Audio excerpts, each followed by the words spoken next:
Hi, everyone.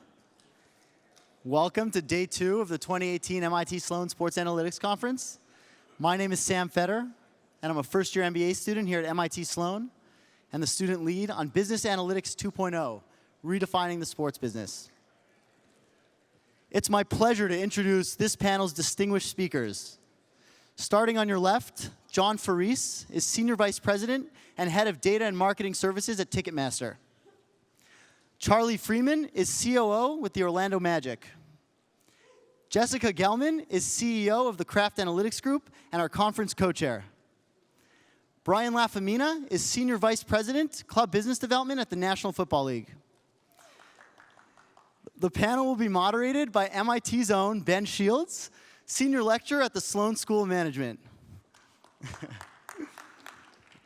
The panel runs 40 minutes with 5 minutes at the end for Q&A. We encourage you to ask questions. To do so, please tweet your question using the hashtag BizAnalytics. That's hashtag BIZAnalytics. Questions with the most mentions will be selected, Ben, during the Q&A session. Without any further ado, Ben, take it away.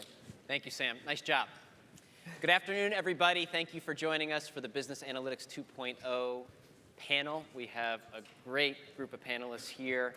Most of our conversation is going to be focused on the future, but since we have such influential advocates of business analytics in our field up on stage, I wanted to get a sense from both of you what the single biggest change in business analytics has been over the last 5 years. Jessica, maybe you can kick us off with the single biggest change in this sector.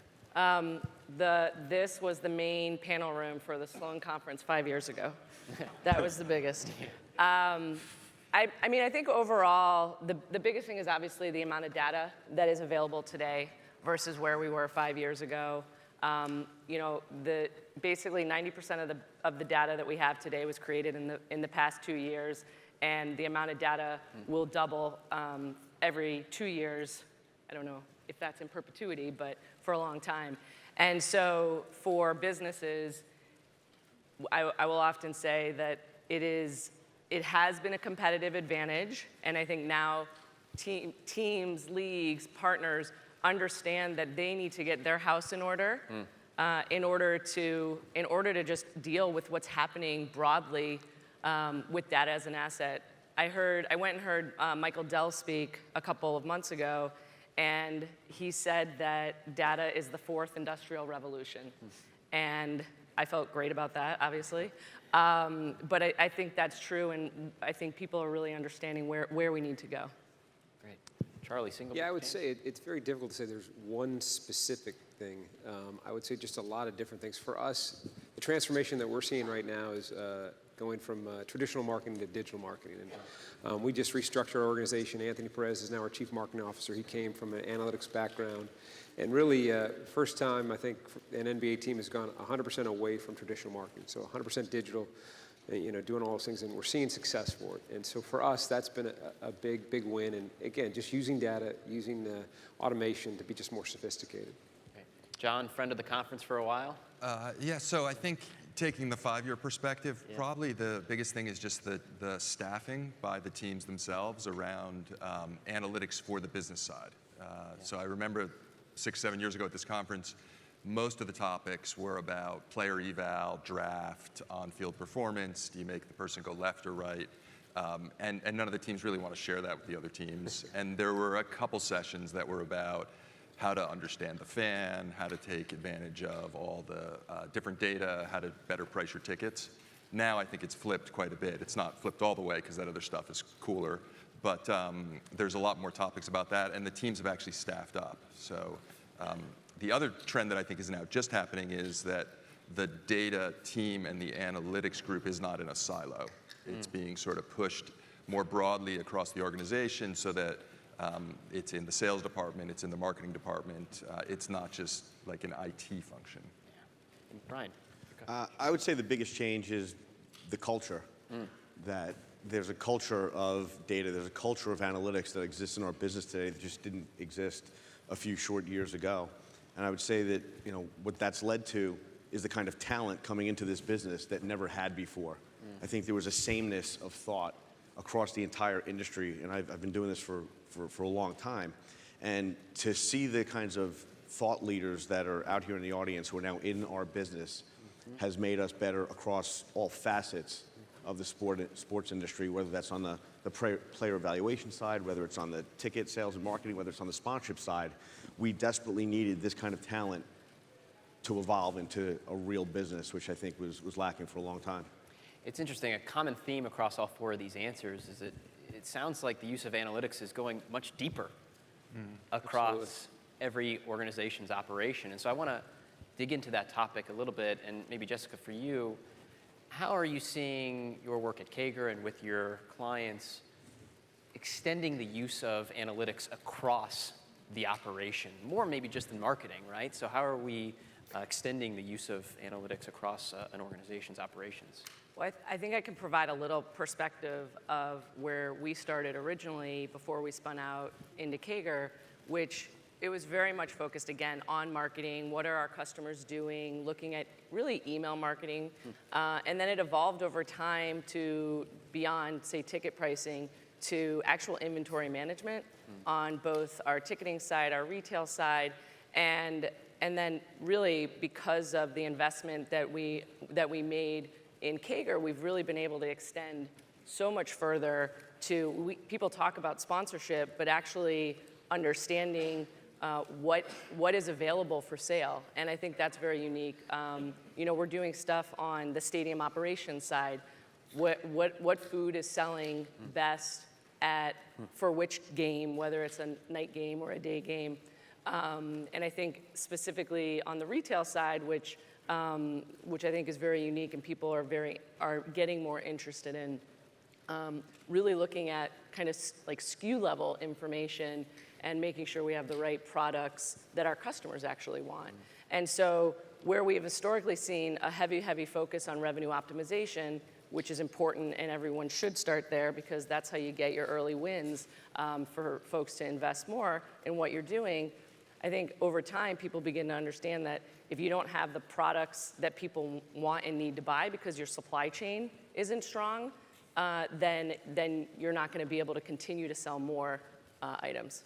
And with those examples, it sounds like you sort of found some untapped areas that were ripest for analytics work. I want to turn that conversation to Brian here. So within the league and your teams, what are some of the untapped areas that are ripest for analytics work? Look, I think every single area is ripe for it. I think, just to jump on what Jessica was saying, now that we have the capabilities to bring in the kind of data we do, with companies like Kager helping us out and others, with the people who are now staffing our clubs, we're able to get to a more holistic view of our customer. So ticketing used to sit in one silo, sponsorship in another silo, marketing in another silo. And now with all this data, you're able to kind of bring this all together and understand the interdependencies and interrelationships between all of these lines of business. Because ultimately what we have to do is serve our fans better. That's the end game. If we can do that, then the revenue will ultimately take care of itself. But the first is understanding. And we've always, for a long time, we've been able to understand what happened.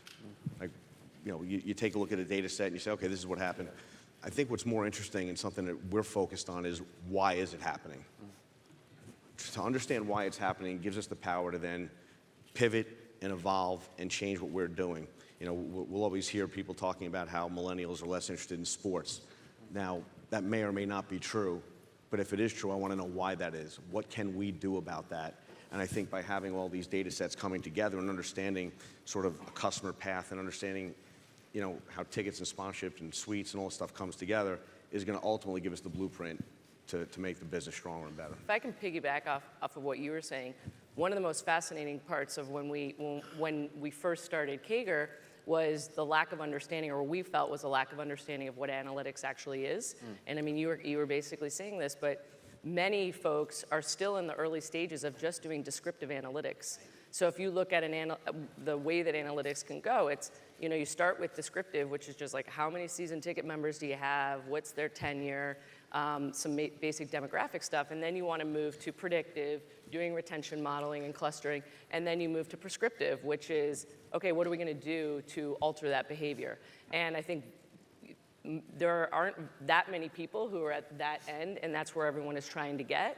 but they first need to get the data in a good place to do that work.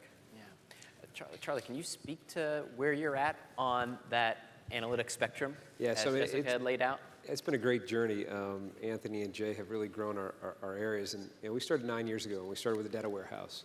And then from there, we've been able to, over the years, really get to some different interesting things, but it's partnerships, like with our friends at Ticketmaster, talking with Jessica around the league, and we've started to do things. We did an offsite with Ticketmaster. We went and worked with Venue Next, Ticketmaster, Experience to come up with this whole opportunity to create magic money, where it's this sort of system that we allow season ticket holders to return their tickets, and we'll give them credit in the form of a magic currency for an ecosystem, both inside our arena, and now we're expanding outside our arena to Disney, to Uber, and different things. So we're pushing the envelope on a lot of things. We're trying to do the best. We're into this overselling. I know, John, we talked about it a little bit, where we're trying to oversell our buildings. We've not been that great on the court, but we're trying to maximize yield and revenue and attendance and all those things. I don't know if you want to talk about that. Yeah, just building on that and what Jessica mentioned, that trend to predictive, but predictive at a point in time where you can actually do something about it. So rewind 2 or 3 years ago, and we would be able to predict that this person's not likely to renew their season ticket membership, but it's sort of a static prediction, and now it's sort of too late. Great, you predicted this guy wouldn't renew, but I needed to know that 2 months ago. So trying to get all the metrics and the data and analytics in real time and in a much earlier in the process around, okay, it's halfway through the season, I see that this person is posting their tickets, not attending that much, but they're always posting them at the wrong price, and so they're not getting any value out of their. That's when you can still do something about it. You can message them and say, hey, here's how easy it is to transfer these to your friends, or here's the big matchup coming up around it all. Finding those use cases for the analytics, I think it's nice that we're finally at that point. The one that Charlie mentioned that I think is so cool is you can predict the no-show rate, and then you can oversell. Now, not the way the airlines do it. Yeah, we don't want to be United Airlines. Did I say that out loud? Sorry. But in a way where there are always no-shows. And so there is an opportunity to get a few more people, and sometimes these could be really good seats. And look, if you do get it wrong, there's other places in the building they can come in, and that is a very innovative concept. Yeah. But it's when you can predict something and still do something about it. Yeah. And I'm sorry, but knowing that somebody's going to be a no-show is great, but why are they not showing up again? Absolutely. Go back to that. That's the important piece. And with social media being where it is and the ability to pull in some of your customers' social feeds, you might be able to understand what it is that's moving them to not come. Absolutely. Or to not buy or whatever it may be. And so I agree 100% that knowing in enough time to sell is super important. But why they're not coming is ultimately what we have to figure out. Absolutely. Well, and I think one other thing is, again, we're talking about managing the customer communication, which is great. You can try and identify more people and have more people come in, but just generally understanding where you're going to be in terms of attendance. You can also alter your staffing and the number of people you have coming and your food orders. And again, it is the holistic view of how are you taking this information about what your customers are going to do and applying it across the entire organization. Right, and to that point, the personnel side of sports organizations at this conference is having a panel on creating a new stat. And so let's sort of have a similar conversation from a business analytics standpoint and say, okay, in your organizations, what problems are you faced with today, and how are you actually creating new data or a new stat to solve those problems? Jessica, do you want to take that one? So I think this is actually really important, and as you get past that first phase of pulling in data from the various sources, it's what data is missing. So, or how do you maybe need to code some data and work with the operating units to help them understand that. So I guess I'll give you 2 examples. One, just customer service. This is one that I think is pretty standard and clear. But when someone's calling in, you want to know what kind of a call it is. If they're calling in because they forgot their login to Ticketmaster, that's a great call. If they're calling in because they had a bad experience at a game or something like that, those should be coded differently, and you should be applying them differently. I think a lot of people say this person logged a call, this person logged a call. That's not actually relevant. We heard a lot today about how you can manipulate the data, which is true, and you do need to go a level deeper. You can go a level deeper in talking to folks and being a little bit deeper. Another example on like a retail side is at like a SKU level, or when you're trying to do analysis. With the Patriots several years ago, we were seeing that we were ordering a lot of red items for women. And so we did that because we thought that's what women liked. And so, but we didn't actually have a clear idea of that. So we actually went in and coded all of the different colors, blue, red, silver, and we're able to see what was selling fastest. And then we altered our buying because it ended up being that gray was a much more popular color for women than we had thought because it was selling faster. And so I think sometimes you have to create the information and you have to have an idea and say, this is an assumption, this is a bias that we have or we might have. And then in turn, you're getting truer or cleaner data. Yeah, I'd add to that. I mean, I think for us, we're trying to track, everybody that's coming into our building. I mean, working with Ticketmaster, this is a big push from their perspective with presence and their whole thing of knowing everybody in your building and then being able to personalize and customize to that. What we've been able to do now, when we launched it with our friends at Venue Next, is customize ads based on their device. So we then now know when your device is coming in the Amway Center that we can then pitch an ad to you and target that ad. And I think that's sort of understanding that customer, everybody that's coming into your building, both from a security perspective, but also more importantly from well, obviously that's the most important thing, but secondary to that, understanding them so you can have that opportunity, as we look at it, that one-time single buyer, how do we get them to come back a second time or a third time that you can't convert to a season ticket? And we can use that data that we're getting once we know everybody that's coming into our buildings and then monetize and maximize against it. Are you seeing that certain messages are working better to get people to come back? Yeah, it's interesting. And then we have a reward system, Jessica, that's been neat to where we drive behavior. So if you come in and do this activity, this function, we'll then give you incentives to do that in the form of magic money, which can be used anywhere. So it's helping drive behavior, which is neat. So yes. John, I wanted to ask you, you have such a unique position because we're talking about this common theme of so many different data streams coming in. How do we integrate them to drive value? Do you have a specific example or case of where you've been able to do that for a partner? I do, but I'm going to stay a little bit on what we were just talking about, which was kind of what would be the best data that you could get. And it's trivial as it sounds, to sort of repeat what you just mentioned, knowing who's in the building is still a huge challenge for the industry. Yeah, it is. So the mobile app is a good help on that, but just the chain of custody. Who was the ticket sold to, and is that the person that walked in the door? Who else did they bring in with them? It's the stat is getting better, but it's still only about a third of the folks that are in the building at any night are clearly identified, and so it becomes very hard to then do segmentation, customization programs downstream when you don't have that. Awesome. There we go. Intimate atmosphere. Yeah, it's cool. It's like different than a mic drop. It's like See if I can even figure out what I was just saying. And so that's been a big investment for us is figuring that out and understanding it, and it has all sorts of similar implications because if you're selling to a broker, you want to understand that, and that's probably a different price point and a different mindset. You don't really want to be giving them rewards around those types of things. I'm going to just stop and leave it there. I think someone's standing against it. And we just signed a new deal with Ticketmaster for another 5 years.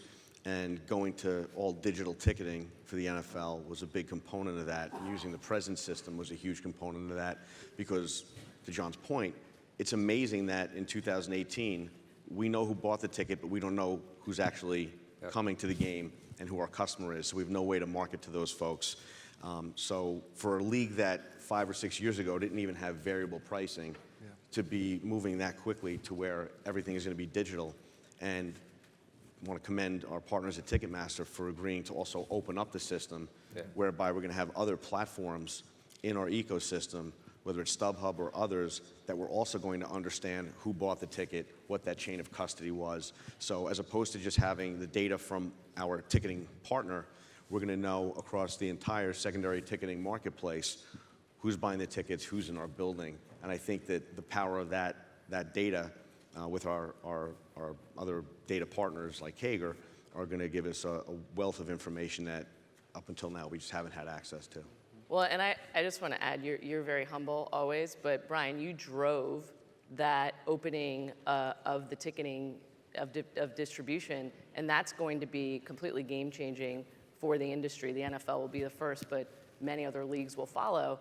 And I think to have that vision in terms of what we are going to have access to for the teams that we work with, it's going to be just so impactful. And did you have an idea of that all of this information that we were going to be able to get as a result of that? Did you have an idea? Well, it's related to the concept. We have enough data now where we know if we can get an incremental name into the database, what the value of that name is. And so by de-anonymizing, or whatever the right term is, all of that, you can then look and say, all right, we added 2,000 people, 20,000 people, whatever the number is, to a team's database. How do they convert over the next 12 months? And it obviously varies by how many singles a team has, and did they upgrade them to seasons and ticket price, but those names are worth like $20 to $40 a name. Yeah. That's a very good and strong ROI for being able to figure out who's in the building. Yeah, and to add to that, I mean, one of the things, we have a data deal with StubHub that we work with in conjunction with our friends at Ticketmaster, and what we're learning is those names from StubHub that we're getting into our database, it's amazing. They are going and purchasing from StubHub over and over again and have an allegiance there. And we've got to figure out as teams how we get them into our overall database so we can remarket them to the best way we feel possible. And doing that and opening this platform up is really going to help that. So it's an incredible benefit to us once we can get those new names in the database, to your point. Well, and if you take it one step further, because of presence, you'll also be able to see if one person is scanning 4 tickets on their phone.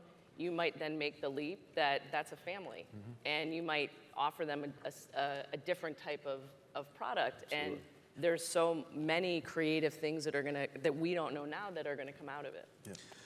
And I think, the question that you started asking, I think, is there a new, what's the new thing? I think we have to, some clubs still have to move to segmentation. I don't think we do a great enough job at that. But I think the path we're on is to personalization, true personalization, and sort of, the Amazon model of, when I jump onto that site, they kind of know what I'm probably going to be looking for. And I hope that that's the path that we're ultimately on, because again, it may seem big brotherish in some ways, but I think that's the best way to ultimately serve our customer, to serve our fans, is to anticipate what it is that they might be looking for, and to create as frictionless a transaction between the club and them as we possibly can. Yeah. Go ahead. Well, all I was going to add is that, I go to Netflix and it's recommended to me what TV shows or movies I would like. We are all getting busier. The amount of information we have is getting busier. So to be able to go wherever I might, and you should try this. You've done these behaviors in the past. You should try this food or go to this concert. That's gonna revolutionize how we're all engaging with sports and entertainment. Yeah. Just to add the personalization, one of the things with Ticketmaster, I talked about the magic money. What we really want to do is customize your season ticket experience, because the season ticket, nobody goes to 45 games in the NBA, but they want to get custom experiences how they want it, when they want it. So whether it's meet and greet with players, certain access to different things, or in our case, we've now brought third-party vendors, as I mentioned, Disney, Uber, a new resort in the Bahamas, casino, and allowing you, by turning your tickets back in, you can go into this ecosystem and customize your experience. That's what people want. Yeah. And it's different for everybody, and that's what when we talk about the predictive analytics on, knowing who's going to ruin, who's going to renew and not going to renew. If you can create that value proposition for them, that's ultimately where I see it going, because again, the season ticket is very different today with the likes of StubHub and the like than it was, 5-10 years ago. And that's where getting all of your other partners aligned with this vision is important, right? Whether it's Fanatics or, DirecTV or whoever has a relationship with an NFL fan, and for us to have deals with them where we can pull in the data again, so we don't just understand how they're interacting with a club or a ticket, but they're interacting with the NFL in general. And I think, again, that gives you that opportunity to get that holistic view and ultimately serve up the Netflix or Amazon kind of experience. It's not just about what we can pull from a ticketing relationship, but what does their overall NFL relationship look like? What about ESPN? What ads are people clicking on? That's right. That would be very informative. What about Yahoo Fantasy Football? Who are the players that they're picking? Like that is information that is specific to that customer. If you could bring in all that information, it would be incredibly powerful. One of the things we pushed Ticketmaster on, and John and I talked about this, was just this idea of how do you take social analytics, download that into your data warehouse, and talk a little bit about that. I know it's still in its infancy. Yeah, and I know the league is doing some cool stuff. We are still trying to figure out how to crack the code and get all that social media in a way where you can use it at scale and make sense of it all. What we've at least figured out is it used to be that you wanted to know someone's last name and address. Now, having the email, their primary email, the one they really use, that's like the linking variable to the whole digital ecosystem. So I think as the walled gardens come down a little bit and as you more can bring in the social information, at least having that linking variable, there sort of is one finally. Now Google and Facebook don't necessarily like that, but that's kind of where we're going to get to. But no one, at least in our purview, has really figured out how to use this stuff in scale, as opposed to just hand-to-hand combat where you're like, all right, this person complained and I'm going to go direct message them, which is hard to do across the whole base. So you're saying that the email is the way that you're linking the social stuff? Basically, yeah, everything in digital, if you can get it back to an email, a mobile ID, but mobile. generally the email is the one that everyone knows. At least if I have that, I can stitch other stuff together. So it's, even though you may never use the email, in fact, you probably won't ever use the email, it's what you use to figure out that John Doe actually has this mobile ID and is this digital cookie. Do you think social media they'll start to get hip to it and then do a different kind of If they can, yes. That's the thing that we've been trying to figure out is how do you get that data into your warehouse, because that can really help finish the profile. And we push them every year. We go out every year with Ticketmaster and just have that brainstorm session. So I think we're going up in March. But what's the specific social media information that you think will be valuable other than sentiment? I think it's actually less that, and it's more being able to advertise against the people. So use it as a way to do very targeted advertising, either for awareness or for conversion. And knowing from all the different places they've been, just where they are on that journey. So is this someone that is very early in the purchase decision and I've seen them on Amazon? Or is this person heavily posting about things? So you just kind of tie that all together and then come back and say, actually, this is one of our season ticket holders, or no, this is someone, this is a single ticket buyer, this is just someone who watches on TV. So Ben, how do you feel about Jessica moderating the panel? She's doing a great job.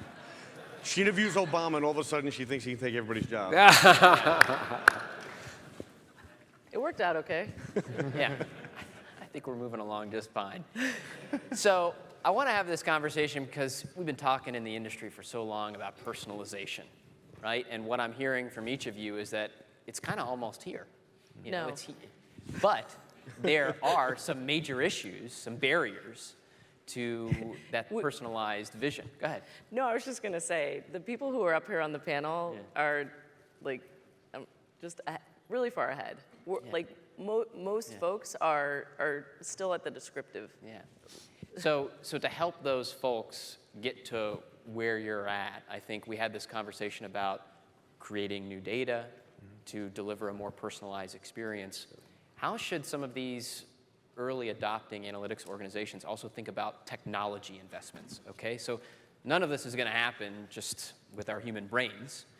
There's also technology investments that require money and deployment so that organizations can actually make the most of this information. So someone want to take that? I think, Jessica, that's probably best as you consult in the industry, how you get them on that roadmap, because it's a lot of money, but you've got to put the investment up front. Well, someone actually asked me just a couple days ago, would you prefer to work with someone who has nothing or someone who has a system that you need to rip out? And I would say 1,000 times over, someone who already has a system, because they know what they need and they know the challenges that they have right now. You know, when we first spun out Kager, you know, we came out, we have a tech platform, obviously, but I think we thought people understood what the different technologies are that they have. So whether it's CRM or marketing automation or Arctics, and There's, to us, a ton of confusion about what a data warehouse actually is and what it should do. And so we actually spun up a consulting part of the business to help educate people and take them on a path of here's the kind of steps you need to take. And a lot of that is not only on the technology side, which is of course very critical, but it's also around the staffing side. And what do you need to be successful? Who are the people you need to hire? And what is the culture that you're trying to create within the organization? And by that, I mean there's a ton that needs to be done on data governance. Who has access to what? When do people have access to it? And I think that it's very complex. It's more than I thought. Ours was a 15-year journey, and the good news is that you can get from maybe 20% to 80% in a much shorter period of time. Of course, we think we can help there, but it's evolving very quickly, and I think people are getting smarter very quickly because they understand the challenges. Yeah. So to that point about sort of translating some of these analytics insights into action, I want to pick up on the staffing conversation. I know, Charlie, you have made the investment, and can you give us a sense of what you've done and what you've learned and what the results it's a are? process, and Jessica and I were joking about it before the panel. I mean, for us, it's 9 years. For you, I think you said 13. It takes time in your organizations to sort of get this analytically minded mindset. And really, it starts with, obviously, you have to have the group, but then you also have to start looking to hire people with that analytical mindset. But I will tell you, Anthony, when he started, I had our head of ticket sales come to me, and he's like, what is Anthony's role? This analytics guy, what's he doing? Is he the police? Is he here to, get me fired? What is this about, Charlie? And, he's like, my gut, I could tell you my gut is 10 times more advanced than his analytics. And so you get that, right? That's the old school. That was 9 years ago. Now they're best friends. They talk all the time. They work on all of our stuff together. And he really came a long way. But at the time, I was like, Chris, take your gut, write it on a piece of paper, put it in an envelope, mail it to me. We'll look at your gut in 6 months, and we'll determine if it was right or not. In the meantime, use the damn data. And that's the world we're in. And it takes that shifting of that mindset. And it's taken us, each year, steps.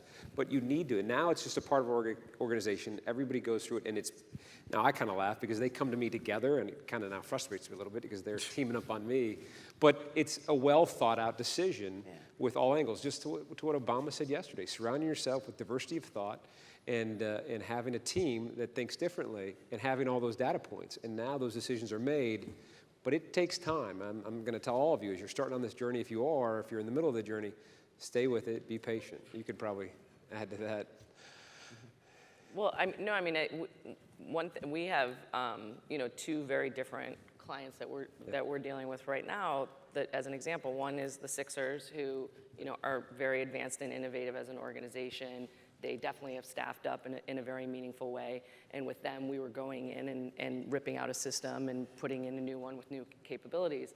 With Mississippi State, on the other hand, they were new. Colleges are obviously under-resourced, and we were educating them about how to use data, and we were very happy that they'd made the decision that they wanted a platform, and then they actually hired someone to do the analytics, which, we were very concerned about that they're going to have this platform that might just sit there, versus the Sixers, who very collaborative, had great ideas, they knew the challenges that they had faced, and so that's a really interesting kind of situation for the organizations, and in some cases, again, we're advising on your staffing or advising on how to better enable your tech.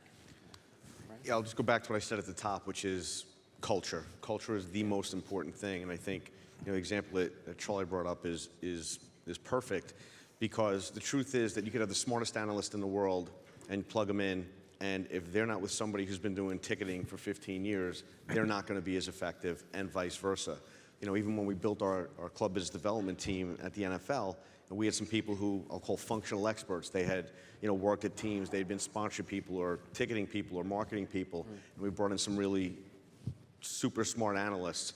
They're all sitting here now, and they're unbelievably, and they're amazing. But the exciting part for me has been to see the convergence of the two. Right. Whereas our people who you would call analysts now know almost as much as somebody who's been sitting in a chair at a club for the last 15 years. And our people who are functional experts are now much more conversant, much more analytical than they were before. And I think the key piece of the culture is it's got to be bought in from the top. Yep. And I'm talking at an ownership level, that this is the way we are going to make decisions. This is not a gut business. Right. We have people who are paying billions and billions of dollars for these assets. How do we make sure that we serve our fans best and we get the return on investment that we expect? And that's only going to happen if it starts from the top. And I'll tell you a real quick story. When I got to the league, one of my first meetings was with a club and an owner, and we were talking about CRM, and it was obvious they had a lot of work to do. And I said, you really need to invest in this. He said, yeah, we tried that and it didn't work. So what does that mean? He goes, well, nobody put this stuff in the system and people didn't use it. And I had to remind him, you're the owner. Like, if they don't use it, you can fire all of them. So, but it was a real wake-up call to me to say, this has to be from the top down. Otherwise, you're not going to get alignment, and you're ultimately not going to get where you want to go.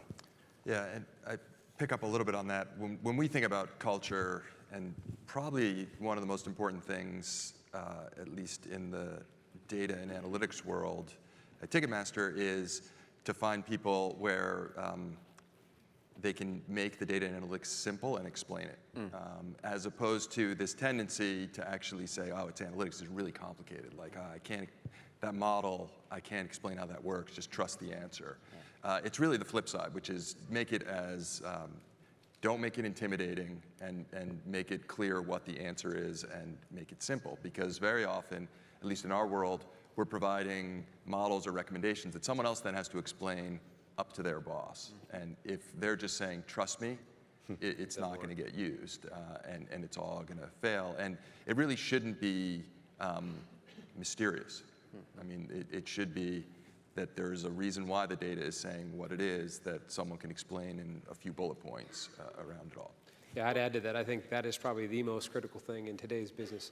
For us, it's finding that person that can interpret the data and explain it to the frontline folks that can really then do something with it. I mean, we talk about all this analytics. You can have all of it in the world and all the systems, but if you can't actually do something with it effectively, it's all for naught. And I think the communication, and we talked about it coming in, the class that you taught this morning about communication, and as you guys are all going out there into this industry, if you can dissect that information and help communicate it in the simplest format in an operational world, you're going to be way, way better off as you go out to the business world.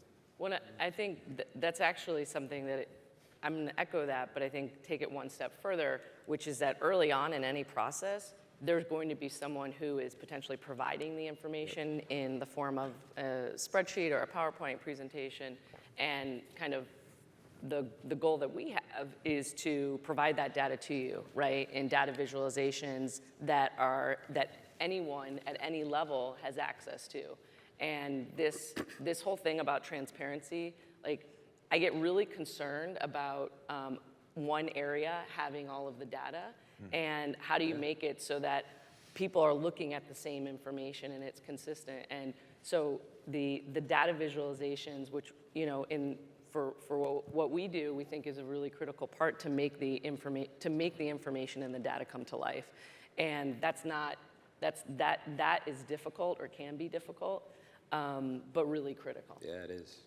You all are outstanding advocates for our conference theme, Talk Data to Me, so thank you for that. I want to get into some questions from the audience, and these are open. Whoever would like to answer, please do. The top question I have here is, what is the #1 reason that holds some organizations back from going all in on data and analytics on the business side? Why aren't all teams doing the things the Patriots and Magic are doing? I think it's one, a fear, a lack of understanding of the potential, and frankly an unwillingness to invest, because they're looking at, this is the investment that we're making and we don't know how it's going to actually pay for itself. But, like, for example, Mississippi State, who decided to make that investment, this year they have used we had a stadium map showing, and easily with dashboards showing all of the pricing and what the historical renewal rate had been. Peyton, who gave a presentation yesterday, he went in and pitched to his athletic director using this data visualization that he wanted to change 85% of the pricing in the building. Not all of it went up, not all of it went down, but it was a mix. And he said that having that data visualization for his athletic director was a real game changer. He's also at the point where he's going to also be, through that analysis, driving an impact of his expectation is $1.5 million more dollars to the bottom line. And so understanding and being able to use the data to show the value, I kind of said it earlier, but that is super, super critical. And I think anyone who is doing data, as you're thinking about and looking at information, and this is one of the hardest things for analysts, is you have to understand how it's going to move the business forward and drive it forward from a revenue perspective or an operations improvement perspective. I see folks like doing stuff around like gate entry and asking questions like, what are we going to do with this? And that they just spend a lot of time doing something where they don't have a plan. Yeah, I would just say our CFO, had an open mind. You got to look at a longer-term horizon. I said this earlier before this panel, as we were talking. You can't compare yourselves in sports to other sports teams. You got to compare yourselves with Fortune 500 companies. In Orlando, we've got the Disneys, the Universals, the SeaWorlds, and to stay up to speed, you've got to benchmark against that, because sports, we tend to be a later adopter on some of these analytics and automations, and I think that's what we've tried to do. So as we have that challenge statement within our organizations, I would challenge you to say, hey, to compete with the companies in your marketplace for those dollars, disposable dollars in your marketplace, you've got to get your CFO and your leadership, as Brian said, from the top down to buy into that, because if you don't, you're dead on arrival. And I think, in a lot of situations, teams think of investment in players, they think of investment in stadia. This is a big investment. It's an investment, in time, it's an investment in money, and there is no silver bullet. So you're not going to just sort of press the button, we're an analytically driven organization. It's hard. It's a lifestyle change. It's something you're going to have to do every single day. And I think that the enormity of that, once people understand it, sometimes prevents them from even taking that first step.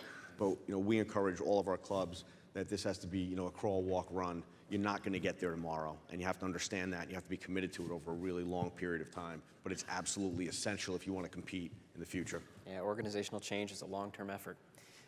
Second question here I have is, what do you think about the ethical implications that come with more data becoming available and potential privacy issues it creates? So it's a great question, and it's sort of changed in terms of with generations, I think, how they think about sharing data. There's generally all of the housekeeping things you just have to follow that are black and white, right? Someone has to opt in, they have to understand what the data is being used for. In this case, to be honest, we're talking about live entertainment, live events. This is not healthcare or data that is far more sensitive. There could be the examples where they have the stadium cam and someone's taken the day off from work and the picture could identify the person next to them. But what makes it a little bit easier is there aren't the same levels of sensitivity. You still have to clearly protect the data. But to use the overused term millennial, I mean, the expectation is that they will share data if they're getting something back in return. And so you have to hold up your end of the bargain. Why am I asking for it? And what am I going to do with it? If you follow those rules, it's not something keeping us up at night. I would just add there, I mean, the new regulations that are about to go into effect in Europe, the GDPR, is going to really, I think, potentially, well, it's going to have huge implications, but it's going to impact. So if you guys don't know effectively the level of information that is able to be shared, obviously now is, obviously you can't share credit card information or social security numbers or things like that. That's in the United States. In Europe, the change is going to be that it's your actual just first name, last name. Your contact information will be held at that same level as credit cards and social security numbers are here today. And so the implications of that are really wide-ranging, and there's fines associated with it. So that's happening in Europe. If you're doing business in Europe, it's going to impact you. But then it's kind of only a matter of time where the U.S. is going to have to address their policies as well. So I mean, it's a very interesting situation that we're in right now. All right. Next question, how do you balance trying to understand current customer preferences and trends with trying to predict future ones?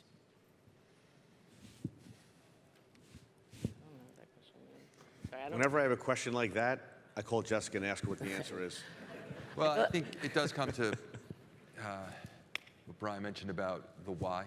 Yeah. So just knowing past behavior can be pretty good for predictions, but then you want to supplement it with primary research, focus groups, qualitative, quantitative, whatever you can to understand a little bit of the why, so that you can have a richer picture. But frankly, in the digital world of advertising, it is horseshoes and hand grenades, where you just want to be a little more right than wrong around it all, because you have plenty of opportunities to serve up a banner ad or put a post around all that. So you try something, and you see if it works, and then if it works, you keep trying it until it stops working, and then you shift to another idea there around it all. So it's the feedback loop that can help you with that. Yeah. Well, terrific. We have covered a lot of ground here. We set some historical context on the business analytics field. We talked about how your organizations are leading the way, going deeper on operations and extending analytics across your enterprise. We talked about creating new stats, new data to solve problems, and the importance of translating insights into action, either through people or technology or culture. Thank you all for your attention and your interest in this topic. I want to thank our esteemed and fabulous panelists for all your insights, and we really appreciate you being a part of this. Thanks also to Sam Fetter, panelist organizer, did a great job. And to Jessica, Daryl, and the entire team of our MIT Sloan School of Management conference organizers, you did a great job. Thank you. Thank you, man. Right. Well done. Thank you so much. The room filled up.